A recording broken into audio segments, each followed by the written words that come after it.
묵상하신 말씀 잠시 나누시 갖도록 하겠습니다. 오늘 묵상하신 말씀은 전도서입니다. 전도서 좀 익숙하시죠? 비교적 몇 개월 전에 이 전도서를 좀 몇 주간 우리가 묵상을 했던 기억이 있는데요. 전도서, 이 책을 제목을 들으면 어떤 느낌이 먼저 드시는지 모르겠습니다. 전도서.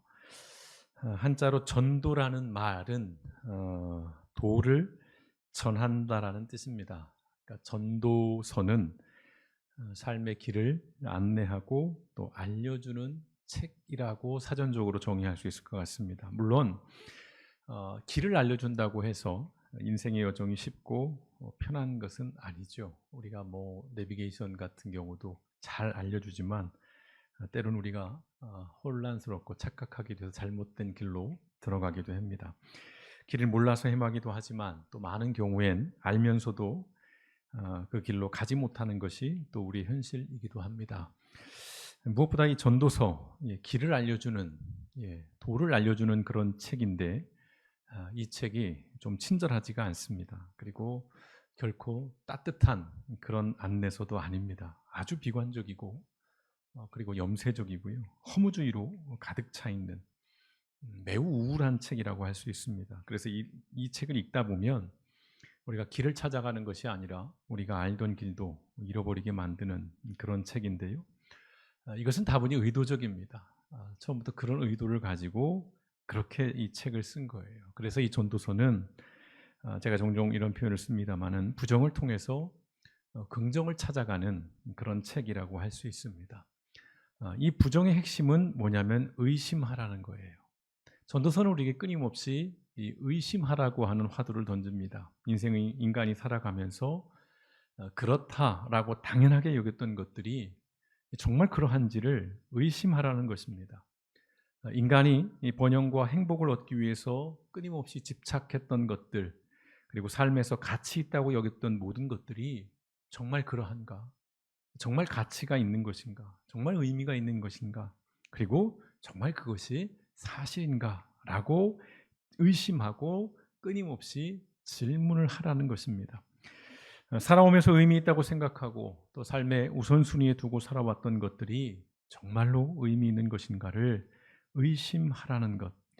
나의 삶을 지탱해 주는 모든 것들이 사라졌을 때 여러분을 세워주고 또 여러분이 붙잡고 있던 그 모든 것들이 다 사라져 버렸을 때 여전히 붙잡아야 할 삶의 핵심이 있다면 그것이 무엇일까를 묻게 하는, 생각하게 하는 그런 말씀이 바로 이 전도서입니다. 그래서 어느 의미에서 이 전도서 말씀은 그에 앞선 욥기 그리고 시편 또 잠언의 결론과도 같은 말씀이라고 할 수 있을 것 같아요. 이 지혜서라고 표현하는 그것이 무엇을 말하는지 그 책들이 말하고자 하는 그 핵심, 그 결론을 이 전도서가 담고 있습니다. 오늘 부정을 통해서 긍정을 찾아가는 이 전도서의 말씀에서 우리가 기억해야 할 세 가지 중요한 어구가 있어요. 전도서를 관통하고 있고 지배하고 있는 세 가지의 표현들이 있는데 첫 번째, 해 아래에서라는 것입니다. 1장 3절에 보시면 그런 표현이 되어 있지요. 해 아래에서.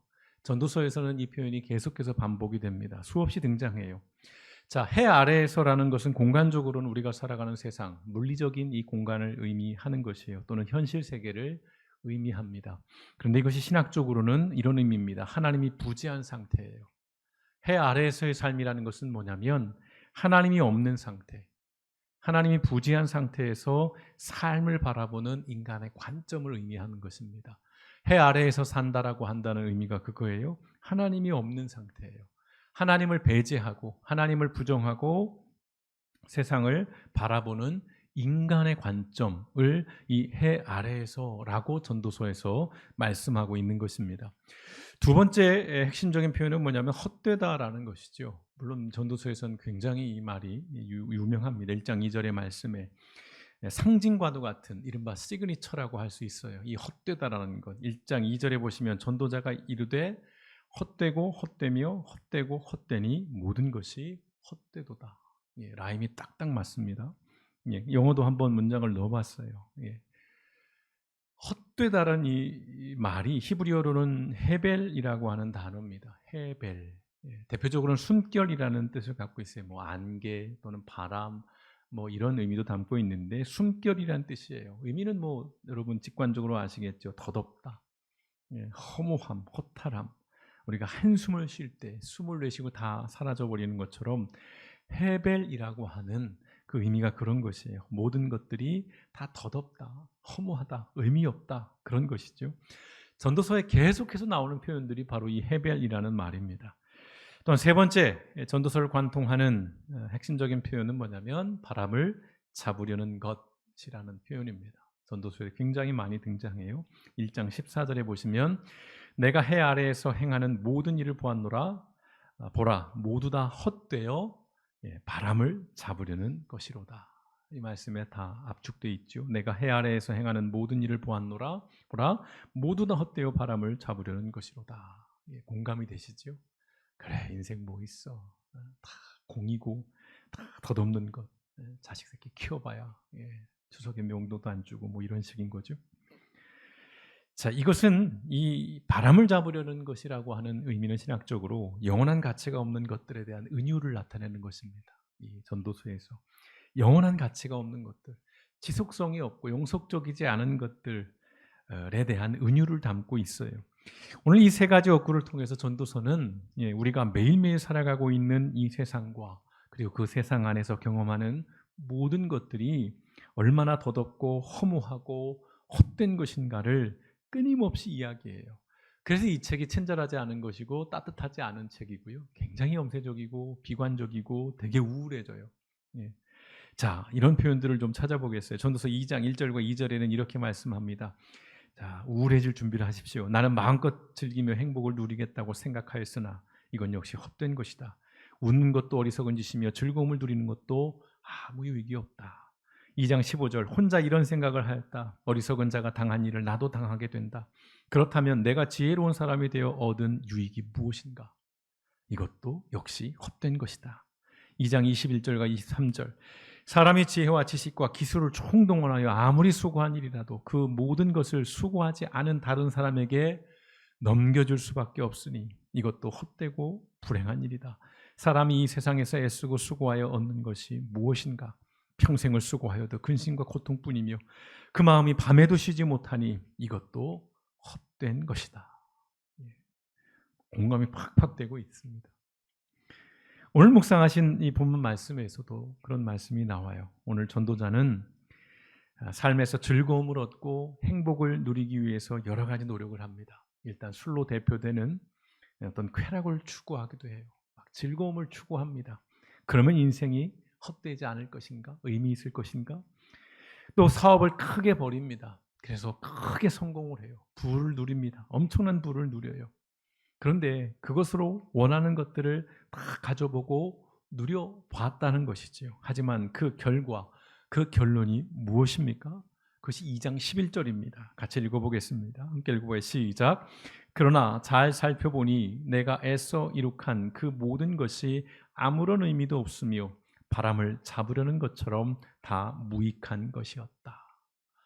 특별히 2장 오늘 우리가 묵상한 1절에서 11절 말씀은 솔로몬 왕의 자전적인 이야기이기도 합니다.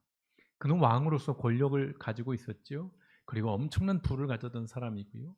그는 뭐 처천만 해도 세 자리 숫자에 이를 만큼 그리고 커다란 왕궁에서 정원에서 오늘 그 말씀을 담고 있는 거예요.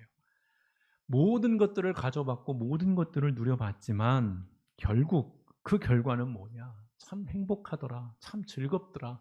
참 인생의 의미 있더라. 그게 아니라 바람을 잡으려는 것처럼 다 무익한 것이었다라고 결론을 내리는 것입니다. 물론 여기서 이런 오해를 하시면 안 돼요. 전도자가 경험하고 이뤄낸 모든 것들이 다 완전하게 다 헛되고 의미 없는 것이냐? 그것은 아니겠죠. 일정 부분의 즐거움이 분명히 있습니다. 뭐 술을 마시거나 또는 어떤 뭐 오락을 즐기거나 할 때에 즐거움이 있어요. 또 위로와 위안을 주기도 합니다. 또 많은 것들을 가져보고 누려보고 내가 하고 싶은 것들을 해보면 그 나름의 소소한 즐거움들이 분명히 있는 것이에요. 아무것도 없다라는 것이 전혀 1도 아무런 의미가 없다는 것은 아니고 오늘 이 전도자가 말하는 것은 이 삶에서 의미 없는 것은 어느 면에서는 사실은 없다라는 얘기를 그 이면에서 하고 있는 거예요. 그래서 제가 처음에 말씀드렸죠. 부정에서 긍정을 찾아가는 것. 의심하라고 하는 것은 그 의심을 통해서 비관적이 되라는 것이 아니라 그 의심을 통해서 뭔가 나에게 긍정이 될 수 있는 뭔가 내게 유익한 것들, 의미인 것들을 찾아보라는 그런 의미인 거거든요. 애쓰고 수고하는 삶이 어느 면에서 여러분 헛되지 않습니다. 우리는 애쓰고 살아야 되고 또 수고하며 살아야 하는 것이고요. 물질적인 풍성함, 부요함이 완전히 모든 것이 덧없는 것도 아니에요. 물질이 많다면 그건 누군가에게 도움을 줄 수 있고요. 또 많은 좋은 선행들을 할 수 있는 것입니다. 자, 오늘 전도자가 말하는 헛됨과 허무함과 이것은 우울감의 어떤 압도된 그런 무기력함을 말하는 것이 아니에요. 오늘 독자들을 향해서 생각하게 하는 것이에요. 의심하게 하는 것이고 또 질문하게 하는 것입니다. 과연 그러한가? 또 여러분의 경험에 비추어서 나는 어땠지? 내가 무언가를 가져봤을 때, 내가 무언가를 이루어냈을 때, 내가 어떤 것들을 성취하고 성공했을 때 그때 내가 어땠고 그 이후에 내 삶은 어땠을까? 이것들을 한번 계속해서 돌아보라는 것입니다. 자, 삶은 허무하고 덧없는 것이니까 애쓰지 말고 수고하지 말고 그냥 죽어버리는 것이 좋다라고 하는 그런 극단적인 선동을 하고 있는 말씀이 결코 아니라는 것입니다. 1976년, 벌써 꽤 이제 40년, 50년 가까이 되나요? 영국의 진화 생물학자인 리처드 도킨스, 이 사람 책을 한번 소개해드린 적이 있습니다. 여러분도 아마 이렇게 들어봤던 사람일 것 같습니다. 이 사람이 쓴 책, 이기적 유전자라고 하는 책이 있습니다. 한 번쯤 읽어보셨을 것 같고 또 읽긴 읽되 끝까지는 못 읽고 앞에 한 10대장을 읽고 끝난 그런 책일 수가 있습니다. 이 책이 처음에 출판됐을 때 당시에 굉장히 많은 화제와 더불어 논란을 일으켰습니다. 어떤 생물학계뿐만 아니라 과학계 전반에 걸쳐서 그리고 과학계뿐만 아니라 특별히 종교계에도 굉장히 많은 그런 논란을 일으켰던 책입니다. 일단 제목 때문에 그랬던 거예요. 이기적이라고 하는 이 제목 때문에 많은 사람들이 좀 오해를 했어요. 이게 이제 은유적인 표현이었는데 우리는 그냥 직설적으로 받아들인 것이죠. 그래서 굉장히 거부감과 비난을 많이 받은 그런 책인데, 그리고 논란이 된 결정적인 이유는 바로 이 문장 때문입니다. 수없이 많은 논란이 될 문장들이 있지만 핵심이 이거였어요. 뭐냐면요, 이겁니다. 우리는 생존기계다. 인간이 무엇이냐에 대해서 이렇게 규정하는 거예요. 우리는 생존기계다라는 거예요. 즉, 우리는 유전자로 알려진 이기적인 분자를 보존하기 위해 맹목적으로 프로그램된 로봇 운반자다라고 하는 이 문장 때문에 많은 비난을 받았습니다. 생존기계라는 것이에요. 이해가 되시는지 이 문장이? 자, DNA라고 하는 그 유전자를 다음 세대에게 전수하고 또 그것들을 생존하게 하기 위해서 우리의 뭉뚱아리가 있다는 거예요. 인간의 의미가 뭐냐? 인간의 존재가 뭐냐? 아무 의미가 없는데 그냥 생존하기 위한 기계, 도구라는 거예요. 이 분자들이, 이 원자들이, 조금 더 말하면 이 탄소가 다시 자기를, 개체를 다시 복제하거나 다시 재생산해내기 위해서 우리를 사용하고 있다는 겁니다. 이용하고 있다는 것입니다. 그러니까 우리는 그저 이 유전자에 의해서, 이미 프로그래밍 된 그 유전자에 의해서 우리는 살아갈 뿐이라는 거예요. 아무 의미가 없다는 것입니다. 그래서 이 책이 출판되고 당시에 엄청난 반응들이 있었는데요. 대표적으로는 이런 거였어요. 내 인생관이 무너졌다는 거예요. 그래서 막 항의를 하는 편지를 막 보냅니다. 지금으로 말하면 인터넷으로 댓글을 막 무지하게 내겠죠. 그리고 학생들이 허무주의에 빠질 것을 두려워해서 학교 선생님들은 이 책을 읽지 못하게 했어요. 금서를 지정했습니다. 특별히 인문학계에서도 난리가 아니었죠. 만물의 영장이고 최고의 지성이라고 자부했던 인간이 결국은 그 유전자의 운반 기계에 불과하다는 그 주장에 대해서 굉장한 거부감과 불편함을 드러냈습니다. 종교계는 뭐 말할 것도 없겠죠. 하나님의 형상으로 지어진 아주 고귀하고 고결한 그 인간을 그저 하나의 기계에 불과하다라고 얘기를 했으니까요. 아주 신성모독적인 하나님의 창조를 부정하는 책이고 인간의 존엄을 그야말로 폄훼한 책이라고 엄청난 비난을 쏟아냈습니다. 사실요, 과학 쪽에서는, 과학의 관점에서는 이 인간과 그리고 이 인생에는 주어진 의미가 없다라고 말합니다. 요즘 그런 이 과학계의 강의들 책들이 쏟아져 나오고 있어요. 예. 과학에서 인간은요, 과학에서 이 세상, 이 자연은 의미가 없는 존재입니다. 인과관계가 없어요. 목적도 없습니다. 그냥 있는 거예요. 그냥 있는 것입니다. 거기에는 어떠한 특별한 게 없어요. 요즘 산에 가시면 낮에 산에 가면 굉장히 아름답잖아요. 와, 정말 멋지다. 그러면서 거기에 의미를 부여해요. 근데 그렇게 좋았던 어떤 그런 산의 풍광들, 그 나무들, 그 바람들이 해가 지고 깊은 산 속에서 길을 잃어버린 인간에게는 어떻게 다가올까요? 공포로 다가오는 거예요. 두려움으로 다가오는 것입니다. 그런데 그 산은, 그 안에 있는 돌과 나무들을, 계곡들은 그냥 있었어요. 낮이고 밤이고 그냥 있는 거예요. 밤에는 나쁜 악역으로, 악당으로 변하고 낮에는 아름다운 모습을 하고 미소를 짓고, 그게 아니라는 것이죠. 아무 의미가 없다는 것입니다. 그래서 과학자들은 그렇게 말해요. 인간은 원자들의 레고 블록이라고 말합니다. 레고 블록. 탄소가 어떻게 조합을 이루는지, 수소와 함께. 그래서 저는 이 화학이 싫었는데 여러 가지 화학 주기율표를 막 외우고, 그게 이제 서로 어떻게 붙느냐잖아요. 여기 레고를 좋아하시는 분들 있잖아요. 어떻게 조립하느냐에 따라서 사자도 될 수 있고 자동차도 될 수 있고 모든 것이 될 수 있다는 거예요.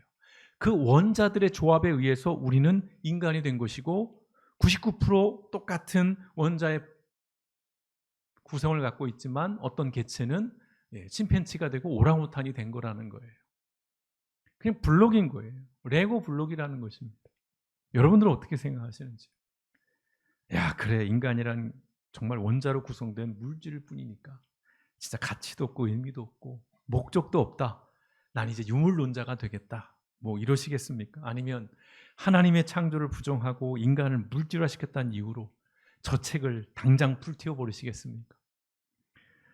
저 책을 통해 누군가는 극심한 회의와 허무주의에 빠지거나 아니면 막 분노로 가득 찼습니다마는, 그런데 어떤 사람들은 저 책을 읽고 어떤 반응을 보이냐면요, 저 책을 읽고 밖에 나가서 나무를 바라보고 들에 핀 꽃들을 바라봤는데, 그리고 그 공원을 지나가는, 거리를 지나가는 개와 고양이들을 바라봤는데 너무도 특별하게 다가왔다는 거예요. 어떤 친밀감, 동질감을 느꼈다라고 말하는 겁니다.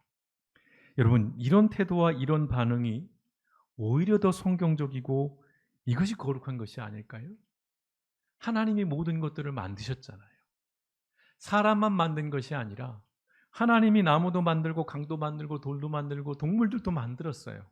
그러니까 사실은 그들과 우리의 뿌리는 같은 거예요. 인간만이 존엄하고 인간만이 유일한 어떤 지성으로서 이 소위 자연계를, 이 생태계의 최고의 포식자로 우리가 다 모든 것들을 누리고 모든 것들을 가져야 한다? 그게 아니거든요, 사실은. 성경이 우리에게 끊임없이 얘기하는 것은 뭐냐면 하나님이 만드신 세상을 잘 다스리라는 거예요. 관리하라는 것입니다. 함께 살아가라고 하는 것이죠. 그러니까 이 책을 통해서 우리는 결국 그냥 분자덩어리, 탄소덩어리, 그저 DNA 명령에 의해서 우리는 아무 의미 없는 이런 것이 아니라, 그러한 것들을 통해서도 우리는 하나님의 창조를 발견하고 그 속에서 관계의 의미를 찾아낼 수 있어야 한다는 것이죠. 그게 신앙이 가진 힘이고 믿음을 가지고 살아간다는 사람의 기본적인 태도인 것이죠. 자, 해 아래서의 삶은 모든 것이 헛되고 바람을 잡으려는 것처럼 덧없는 것이라고 말하는 이 전도자의 고백은 인생의 진정한 의미를 찾기 위한 역설을 담고 있는 것입니다. 부유함과 풍성함은 인생에서 행복과 기쁨을 주는 것이지만, 그러나 그것이 언제까지나 행복과 기쁨을 주는 것은 아니라는 것. 물론 우리는 머릿속에 알고 있지만 그럼에도 우리는 좀 더 가져보고 싶고 우리는 좀 더 많은 것들을 누려보고 싶은 것이 우리가 가진 욕망이기도 합니다. 그래서 말하는 거예요.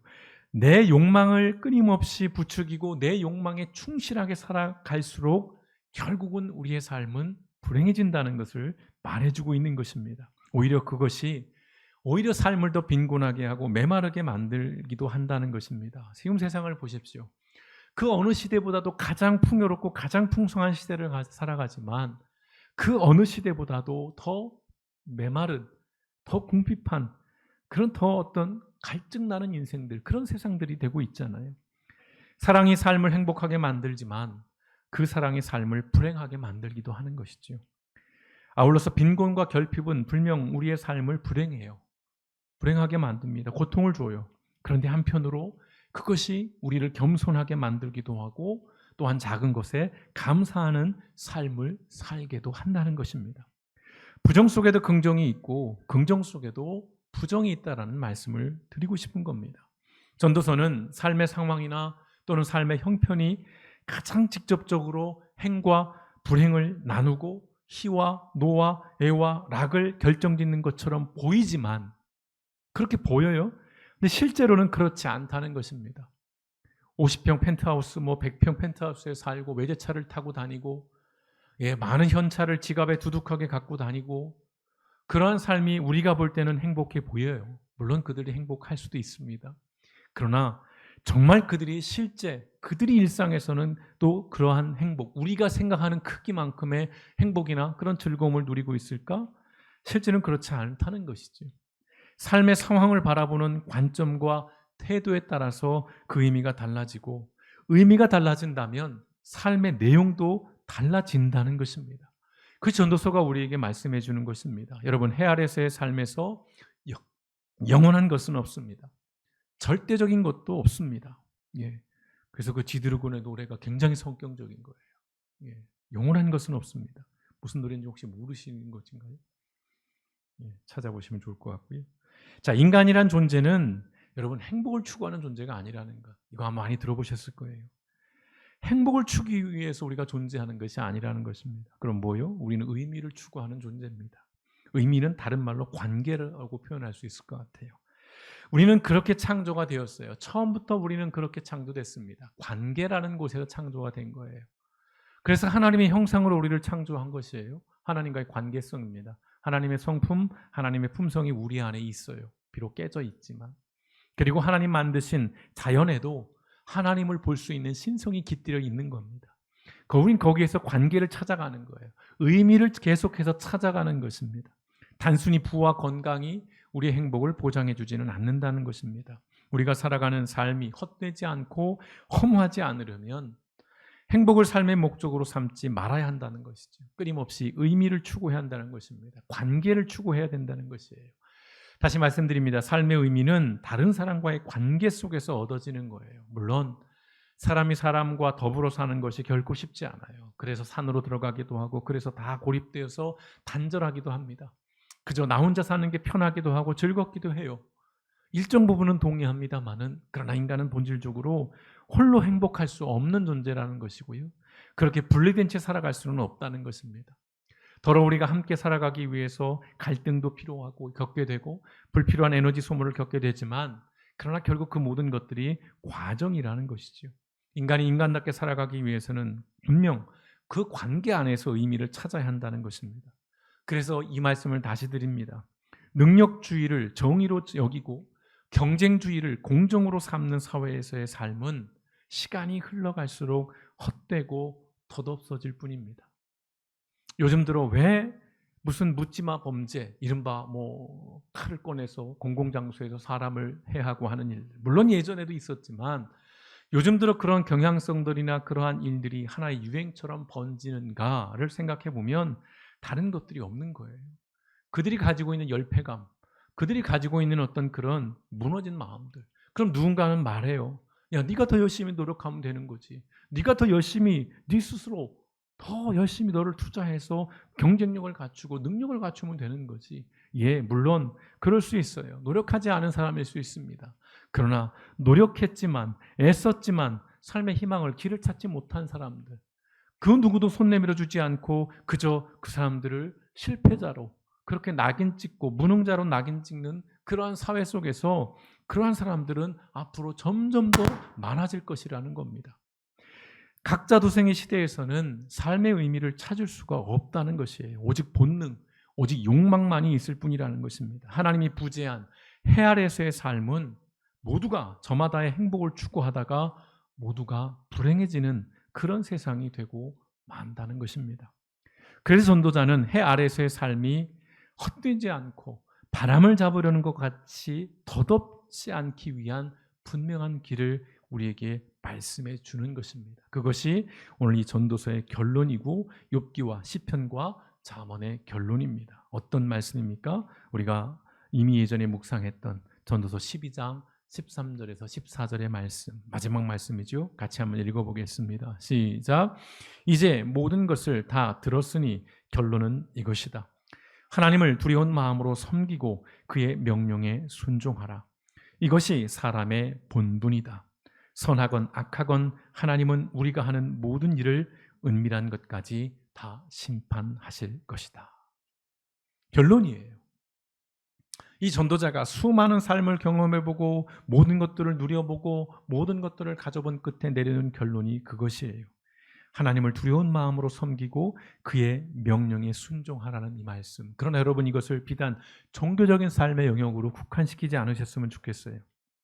여러분, 이것이 사람의 본분에 관한 말씀이에요. 본분에 관한 말씀. 종교인의 본분만이 아니라 모든 사람의 본분에 관한 말씀이라는 것입니다.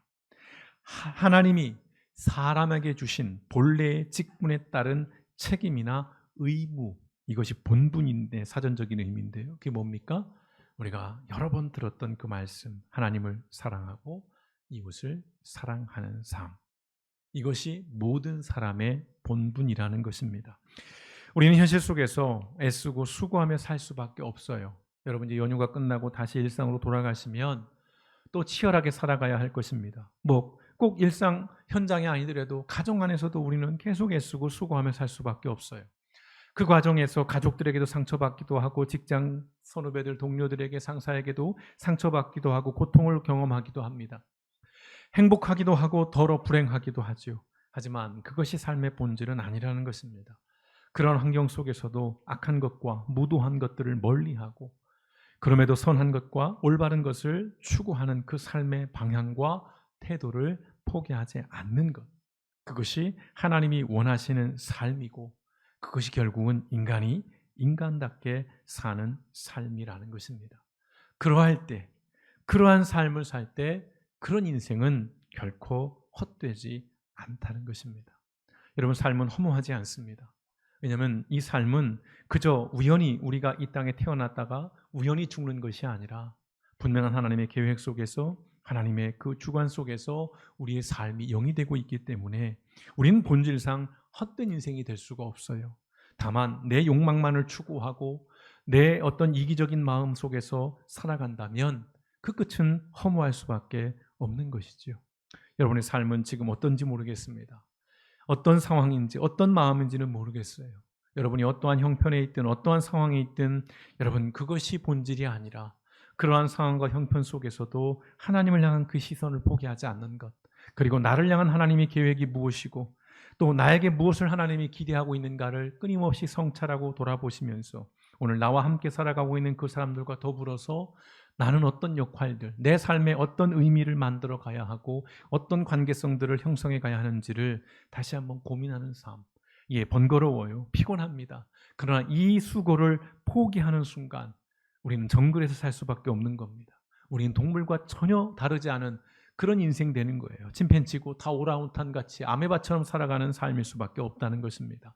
오늘 이 전도서를 통해서 이 전도자가 말하는 말씀을 다시 기억하시면 좋겠습니다. 이제 그 모든 것을 다 들었으니 결론은 이것이다. 하나님을 두려운 마음으로 섬기고 그의 명령에 순종하라. 이것이 사람의 본분이다. 기도하시겠습니다.